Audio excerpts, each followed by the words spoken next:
जमीन दे हम लोग आदिवासी और हरिजन हैं। कोई लेटी करने भी चाहे तो 500 रुपया वसूलता है।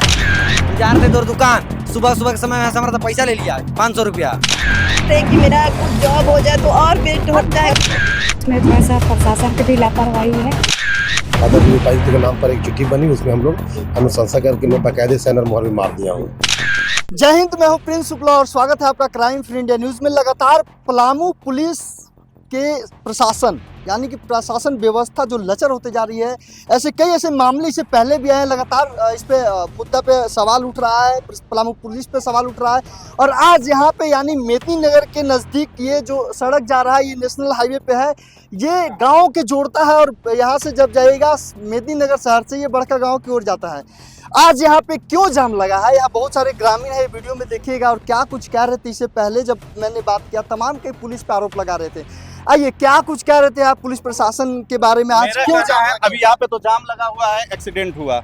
ये हमारा ही एरिया का भाई था, इससे पहले भी यहाँ पे कंटिन्यू एक्सीडेंट हुआ है। हमारा ही गांव का मर रहा है। जमीन दे हम लोग आदिवासी और हरिजन हैं। हम लोग से जमीन लूटा गया पहले, उसके बाद क्या हुआ कि हम ही लोग जान दे रहे हैं। यहाँ पे पुलिस प्रशासन का बैरिकेडिंग लगा के हम लोग से लूटा जा रहा है। कोई लेटरिंग करने भी जाए तो 500 रुपया वसूलता है, कोई पेशाब करने भी जाए तो 500 रुपया लूटता है। आप दिखाइए, यहाँ स्कूल है, यहाँ पे बच्चा पढ़ता है, बगल में सरकारी स्कूल है, यहाँ पे दारू दुकान खोल के रखा है, रोज जाम लगता है। कौन यहाँ पे हम लोग का जिम्मेदार है? फ्यूचर मेरा बर्बाद हो रहा है। कौन यहाँ पर आता है? यहाँ पे सीओ साहब आए हैं कि एक शब्द नहीं बोलेंगे?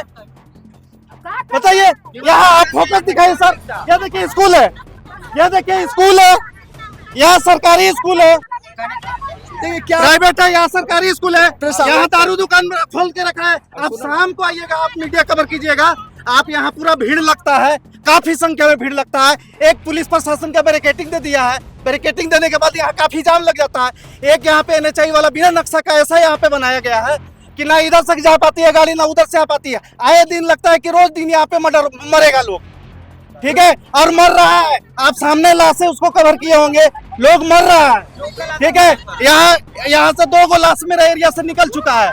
प्रशासन से क्या डिमांड, क्या मांग है प्रशासन? मैं सबसे पहले प्रशासन से डिमांड करता हूँ कि सबसे पहले आप आए दिन यहाँ घटना जो हो रहा है, इसका कोई आप उपाय लगाइए। उसके बाद एनएचआई का रास्ता यहाँ से क्लियर करवाइए, नहीं तो यहाँ पे एनएचआई बंद करिए, पहला बात। दूसरा बात, ये जो दारू दुकान से मेरा पूरा एरिया जो प्रभावित है, दारू दुकान से पूरा एरिया प्रभावित है। हम लोग सब तैयारी करते हैं, हम लोग जेपीएससी का स्टूडेंट, हम लोग बस देख के रहते हैं। यहाँ पे दारू दुकान से पूरा जाम, शाम को आप आके कभी आप क्लिक करके देखिएगा, पूरा जाम रहती है। यहाँ पे रोड से गुजरता है, दारू पीता है, यहाँ से निकलता है, जो रोड में आता है उसको केस मारते निकल जाता है। तो हम लोग क्या कह रहे, जमीन हमारा, हम हरिजन, हमारे से जमीन लूटा गया। उसके बाद हम इन लोग को ये रोड के नाम पर प्रशासन जो है लूटती है, मर्डर हो रहा है। हम लोग कहाँ जाए? जगह पर पैसा ले बगल में जाते हैं, 20 बड़ा शीशा है, क्या जवाब देगा? 20 बड़ा बगल में शीशा है। हम प्रशासन से यही गुहार करते हैं कि आए दिन आप हमारे लिए, हित के लिए सोचिए। हम जनता कीड़ा मकोड़ा नहीं है। आइए, यहाँ कुछ महिला है, इनसे हम बातचीत करते हैं। माता जी हैं, क्यों माता जी, क्यों यहाँ आई है, क्यों जाम लगा है? जाम लगल नहीं है, सोना लूटा पर कोयला पर छापा पड़त बा, दूध को पकड़ा है ना, लाश हो गया, उसको कुछ करवाई नहीं, कुछ ना तो पकड़ा है, सबसे कई पकड़ा है। हम का जानी नहीं था, वो भी 6 साल का 26 जनवरी को, उस टाइम में हम लोग सोचे कि सुधरेगा, रोड सुधरेगा, लेकिन उस टाइम में फिर देखिए अभी उसका चाचा को हो गया। अब पुलिस प्रशासन है कि उन लोग खाली पैसा वसूलता है, पैसा और कुछ नहीं। पुलिस कमाता है पैसा, बताइए उन लोग 1 लाख मिल रहा है तो नहीं संतोष हो रहा है? आज आप जाम लगाइए, यहाँ पे प्रशासन से क्या मांग करना चाहती हैं? उसको नौकरी दीजिए। दूगो बच्चा कैसे पालेगी, दूगो बूढ़ा बूढ़ी कैसे पालेगी? नहीं जवान छेत्री है, वो कैसे मरेगी? चौकीदार था उसको, वो भी बैठा, देखिए छोटा बच्चा है। ये किसका बच्चा है? जो देखिए, क्या नाम हुआ भाई, क्या नाम हुआ? मेरा नाम है प्रिंस कुमार पासवान। जो एक्सपायर किए हैं, उनका जिनका एक्सीडेंट हुआ है, कौन लगते हो? मेरे पापा थे। पापा थे। हाँ। क्या कहना चाह रहे हो प्रशासन से, क्या कहना चाह रहे हो, क्या मांग करना चाह रहे हो? मुझे मम्मी का नौकरी चाहिए और मेरा मम्मी का, मुझे पढ़ाई करना है। मेरे दादा दादी बूढ़े हैं। क्या नाम हुआ, क्या नाम? दादा का शंकर मान जी। नहीं, तुम्हारा क्या नाम? प्रिंस कुमार पासवान। अभी कौन सा स्कूल में पढ़ते हो, कौन सी क्लास में हो? ज्ञान सरकारी स्कूल में पढ़ते हैं। सरकारी स्कूल में पढ़ते हो? हम जा रहे थे, हमारा दुकान है, मेरा घर रजवाड़ी है, हम जा रहे थे दूर दुकान, सुबह सुबह के समय में हमारा पैसा ले लिया 500 रुपया।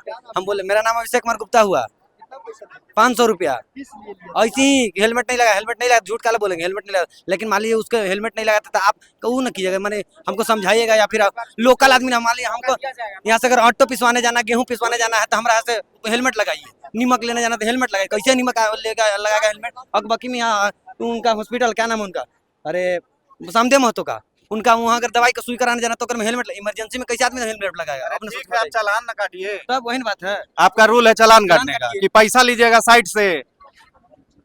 ये देखिए, ये गन्ना वाला सब जूस पीता है इन लोग फ्री में, दारू पीता है फ्री में, दारू दुकान बगल में खुला हुआ है, यहाँ पे भीड़। अब हमको क्या मालूम पैसा क्या लेता है, अपना पॉकेट पकड़ता है। पब्लिक की सुरक्षा के लिए यहाँ दिया गया है कि असुरक्षा के लिए यहाँ जो कैंप जो लगने से आज की जो घटना हुआ उसको हम बता रहे हैं। कल हमको मालूम चला है कि कल ये लड़का कोई जिसका घटना हुआ जो मरा बेचारा, इसको रोका गया था, ये बोला सर हम चौकीदार हैं, हमको छोड़ दीजिए। उसके बाद आज ये डर से भागने के चक्कर में जानते हैं बाजार दिया है वो, समझे, डर से भागा, आज इसका मौत हुआ है।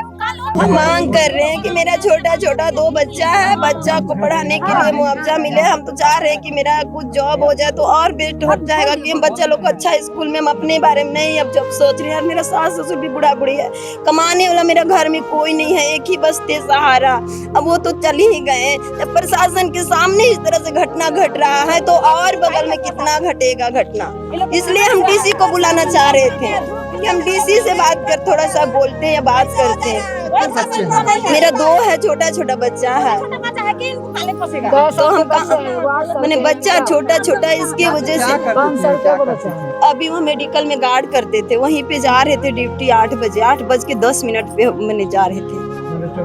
पहले चौकीदार भी थे, 5 साल 2 महीना ड्यूटी किए, उसके बाद सब चौकीदार को बैठा दिया गया। अभी केस चल रहा है, फिलहाल 16 तारीख को दरोंडा में बुलाया गया था, लेटर आया है, अब देखिए फिर अगला महीना में तारीख है।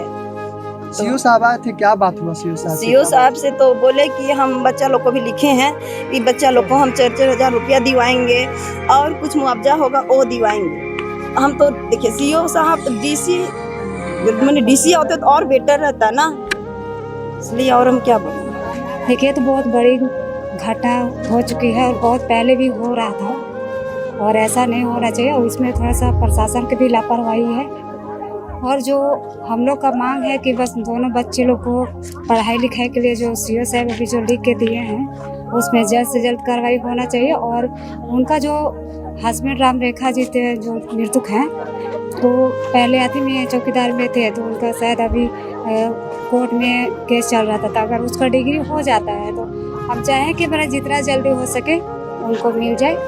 और बस यही चाहें कि मैंने ये वाला जो रोड वाला थी ये बनने वाला है वो भी जल्द से जल्द बन जाए। बस इतना ही हम लोग का मांग है कि जितना जल्दी हो सके हो जाए। ये राम रेखा पासवान जी जो मृतक है उनका नाम है, उनके फैमिली, उनकी पत्नी भी यहाँ है। और जो झारखंड सरकार या केंद्र सरकार की जो योजना है उसके तहत जो विधि सम्मत जो मिलेगा वो सारा चीज़ को हम मतलब लिखित अनुशंसा किए हैं। इसके अलावा भी कुछ चीज़ों पर ये ग्रामीणों का डिमांड था, तो हम बोले कि उसको अलग से दीजिए, ये इनका व्यक्तिगत है, इनको मैं क्या आदरणीय उपायुक्त के नाम पर एक चिट्ठी बनी, उसमें हम लोग अनुशंसा करके मैं बाकायदे सैनर मोहर भी मार दिया हूँ। हाँ, और उसके अलावा मैं पंचायत सचिव को तुरंत बोला हूँ कि आज दाह संस्कार वगैरह होगा तो कल जा करके तुरंत, ये मैं मंडे को जा करके तुरंत जा करके सबसे पहला जो होता है उसका की पॉइंट होता है मृत्यु प्रमाण पत्र है। जैसे मृत्यु प्रमाण पत्र बनेगा तो उसके बाद है सो उनका विडो पेंशन है या परिवारी लाभ है, कल्याण विभाग से मिलने का है या हिट एंड रन से जो मिलता है। इसके अलावा जो है सो इसके पहले मैं DCPO भी था, डिस्ट्रिक्ट चाइल्ड प्रोटेक्शन ऑफिसर, तो मैं वहाँ बोला कि दोनों बच्चे अनाथ है, सिंगल पेरेंट का हो गए, तो उन लोग को जो है सो स्पॉन्सरशिप योजना क्या था, हाँ, मुख्यमंत्री अनाथ योजना एक है, बच्चों लोग को दी जाती है। उसमें 18 साल जब तक उम्र नहीं होगी तब तक उन बच्चों को 4000 एक बच्चा को प्रत्येक मंथ मिलेगा। उसमें बोले कि मैं व्यक्तिगत उसमें थी करके मतलब अपने से थोड़ा सा सबको लाइनअप करके और वो काम को मैं करा दूंगा, विलम्ब नहीं होने दूंगा, क्योंकि मैं वहाँ पर उस ऑफिस में रह चुका हूँ, प्रेजेंट में मैं नहीं हूँ, और जल्दी करवा दूंगा। इसके अलावा भी जो है अम्बेडकर आवास योजना से जो विडो बहनों को जो मिलता है या अत्यंत गरीब को जो छूट जाता है उनको मिलता है, तो उसमें हम बोले कि आवास मिलेगा। इसके अलावे भी प्रायोरिटी के आधार पर जो बच्चे हैं उनको प्रायोरिटी के आधार पर जो है, जो सरकार की जो फोकस जो विद्यालय है, माननीय सीएम एक्सेलेंस विद्यालय है, तो वहाँ पर नामांकन का, या अगर बेटी होगी तो कस्तूरबा आवासीय विद्यालय में, तो जो भी सरकार की जो योजनाएं हैं, अब देखिए अफसोस तो मुझे भी है, दुख भी है कि घटना घट गई, लेकिन उसको मैं वापस हम लोग नहीं कर सकते हैं और हम लोग भी मर्माहत हैं उस बिंदु को लेकर के। लेकिन अब उस परिवार को डैमेज कंट्रोल कैसे हम लोग कर सकते हैं, वो उसके अलावा हम लोग प्रशासन और पुलिस मिलकर भी कुछ उस पैसा मतलब तत्काल अपने असर से मिल करके हम लोग करा दिए, ताकि तत्काल उस परिवार को, क्योंकि पैसा तो ऑनलाइन जाएगा पारिवारिक लाभ में, लेकिन तत्काल भी दाह संस्कार करने के लिए भी हम लोग कुछ कर दिए। संपर्क नहीं हो पा रही है, अभी सर थोड़ा व्यस्त है, तो देखते हैं, प्रतीक्षा कर रहे हैं। ऐसे जो आदरणीय उपायुक्त महोदय का जो भी आदेश है जो सरकार के, वो सारा चीज हम लोग मौखिक नहीं बल्कि मैं लिखित ये कर दिया हूँ, मैं रिटर्न में दिया हूँ। देखिए ये एक है सरकारी नौकरी का, तो उसमें मैं लिखा हूँ कि उसमें उनका पति जो है सो सरकारी नौकरी में थे और वो अभी किसी कारण से कोर्ट में मामला विचाराधीन है, तो मैं उसमें रिटर्न में लिखा हूँ कि अगर कोर्ट में मृतक जो उनके पति हैं उनके अगर डिग्री होता है तो उनकी पत्नी को ये दिया जाएगा, लेकिन उसमें डायरेक्ट हम लोग अधिकार क्षेत्र से बाहर है कि हम लोग कर सकते हैं, इसलिए वो मैं लिखा हूँ कि अगर उनके पति की जीत होती तो प्रायोरिटी में उनके बाद उनकी पत्नी को मिलेगा, तो वो चीज मैं रिटर्न में दिया हूँ।